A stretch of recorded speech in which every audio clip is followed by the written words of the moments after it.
Bismillahirrahmanirrahim. Assalamualaikum warahmatullahi wabarakatuh. Perkenalkan, nama saya Fathan Insanul Haq dan teman saya.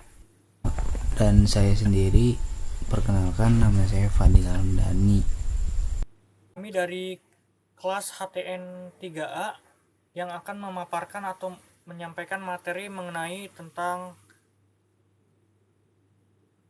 pembagian lafaz dan lafaz mufrad untuk sesi pertama yang dijelaskan oleh Fadilah. Dan untuk sesi keduanya mengenai surqodiyah hamliyah dan surqodiyah syartiyah. Baik, selanjutnya sesi tanya jawab. Yang sesi 1, pertanyaannya adalah,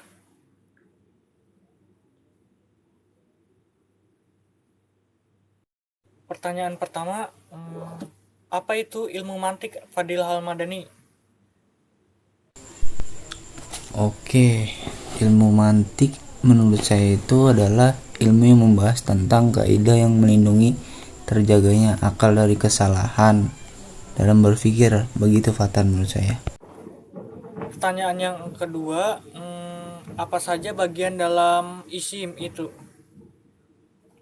Oke, isim itu menurut saya dilihat dari segi ada dan tiadanya.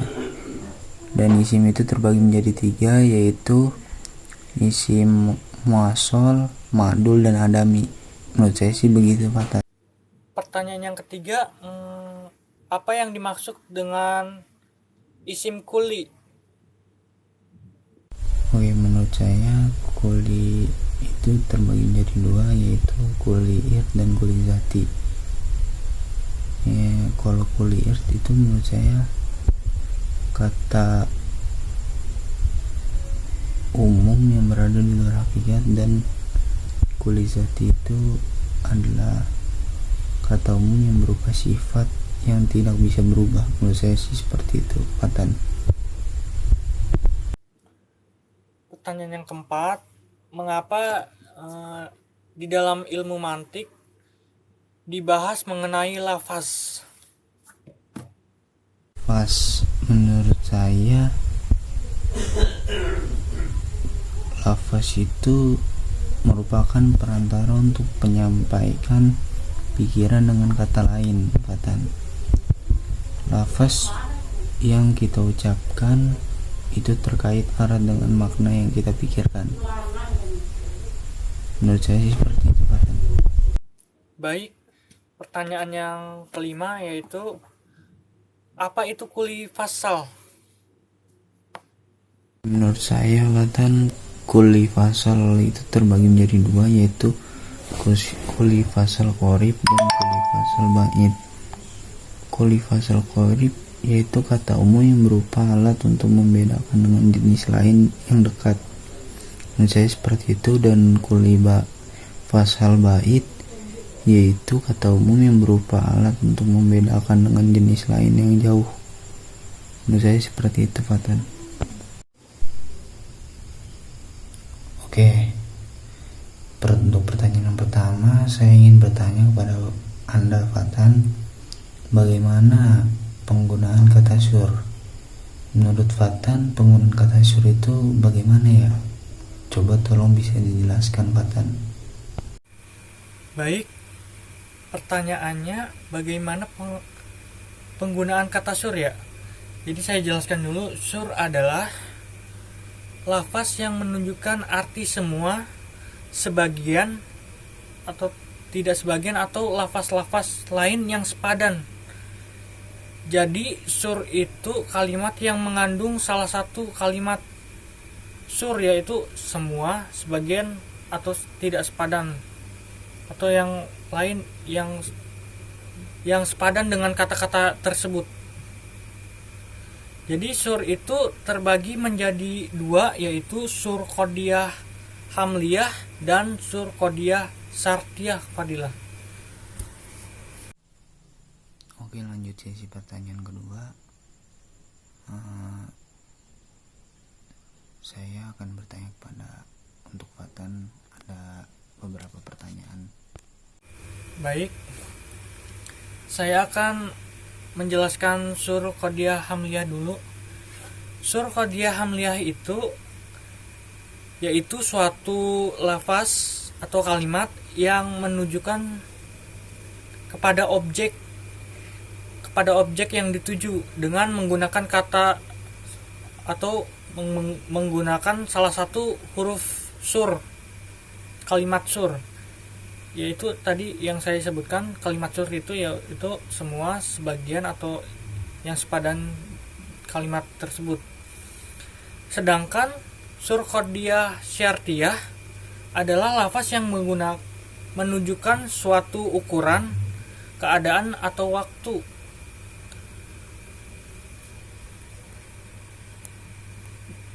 Begitu Fadilah.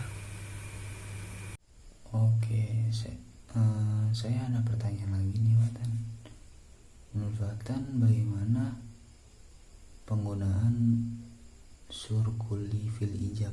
Menurut Watan itu bagaimana ya cara penggunaannya? Tolong bisa dijelaskan Watan.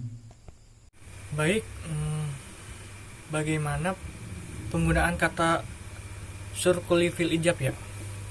Jadi sebelum saya jawab, saya jelaskan dulu sur kulli fil ijab ini. Sur kulli fil ijab adalah lafaz yang mengandung kata semua, yaitu misalnya kulun, amah, jamiun, atau kafah. Itu artinya semua yang tadi saya sebutkan. Jadi dalam kalimat tersebut ada kata-kata tersebut atau kata-kata yang sepadan dengan kata-kata yang tadi saya sebutkan. Jadi begitu Fadilah. Jadi sur kulli fil ijab ini suatu kalimat yang mengandung suatu unsur sur, suatu unsur sur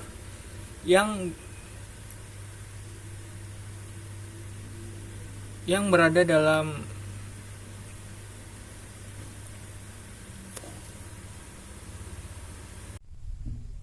Oke, lanjut pertanyaan lagi ya Watan. Kan tadi saya menanyakan bagaimana cara penggunaan.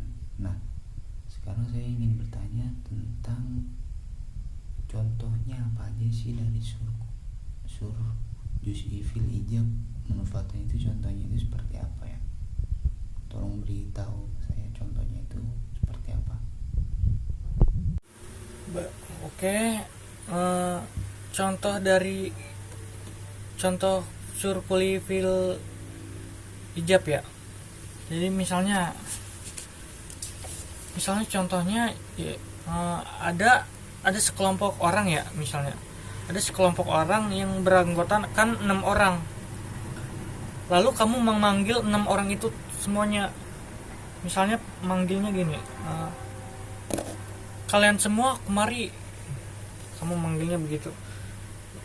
Nah, itu termasuk sur kulli fil ijab karena mengandung kata semua. Jadi setiap kalimat yang mengandung kata semua berarti itu termasuk sur kulli fil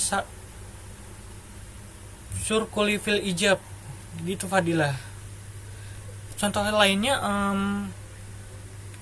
semisalkan ada satu kelas yang siswanya itu ada 20 orang.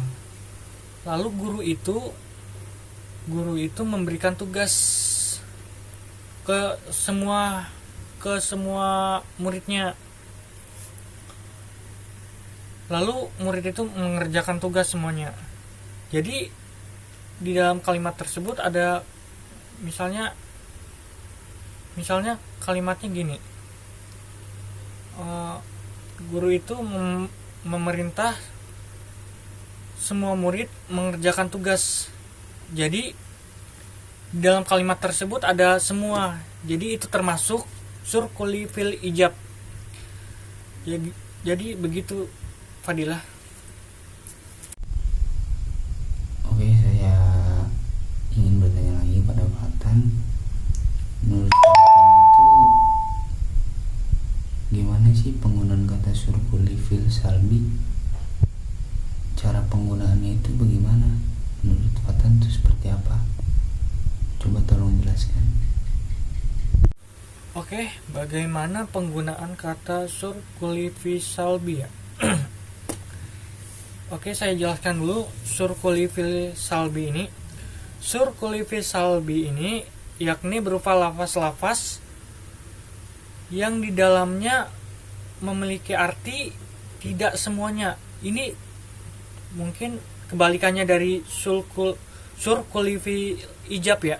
Kebalikannya surkulifil ijab. Kalau surkulifil ijab ini di dalamnya mengandung arti semua. Tapi yang kedua surkulivisalbi ini mengandung arti tidak semua. Jadi misalnya contoh lafaznya itu la ahad la say'a, itu artinya tidak semua. Jadi surkulifil ijab ini suatu kalimat yang di dalamnya mengandung arti atau mengandung makna tidak semua. Begitu Fadilah. Nah, terus menurut Fatan nih, bagaimana sih cara penggunaan kata suruh juz'i fil ijab? Menurut Fatan itu cara penggunaannya itu seperti apa dan bagaimana? Bagaimana penggunaan kata sur juz'i fil ijab ya? Oke, baik, saya jelaskan dulu mengenai sur juz'i fil ijab. Sur juz'i fil ijab itu suatu lafaz atau kalimat yang di dalamnya mengandung arti atau makna sebagian. Jadi suatu kalimat yang mengandung kata sebagian itu disebut sur juz'i fil ijab dikarenakan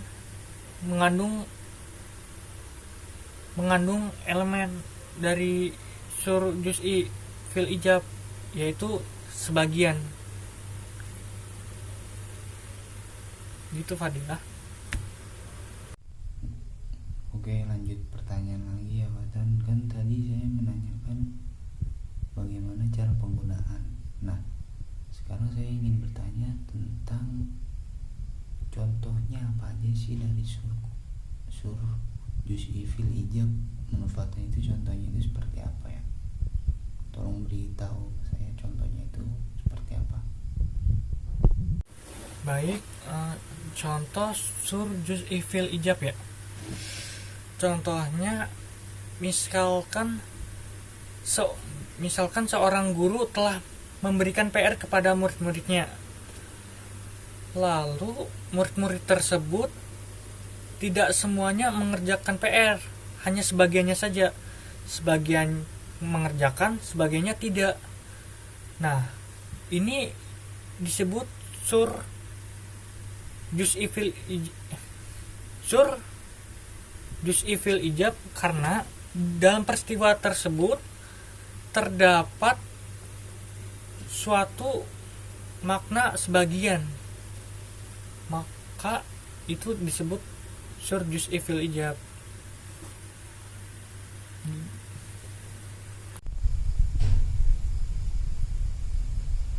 Oke, kita lanjut ke pertanyaan terakhir ya Fatan. Menurut Fatan, apa itu kodliyah syarqiyah? Menurut Fatan tuh kodliyah syarqiyah itu seperti apa ya?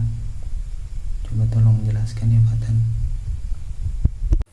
Apa itu sur kodliyah syarqiyah ya? Oke, saya jelaskan Fadilah. Sur kodliyah syarqiyah adalah lafaz-lafaz yang menunjukkan suatu ukuran, keadaan atau waktu, baik mengandung kelaziman atau antara dua qadiyah atau tidak. Sur qadiyah syarqiyah ini tersusun dari muqaddam dan tali. Muqaddam itu pengantar dan tali itu pengiring. Jadi dalam kalimat itu terdapat pengantar dan pengiringnya untuk menjadi kalimat sur qadiyah syarqiyah ini. Begitu Fadilah. Mungkin itu saja yang bisa saya sampaikan. Kurang lebihnya mohon maaf. Hadza wallahu yar'ana wa yafatna walhamdulillahirabbil alamin. Sekian dari kami. Walhamdulillahirabbil alamin.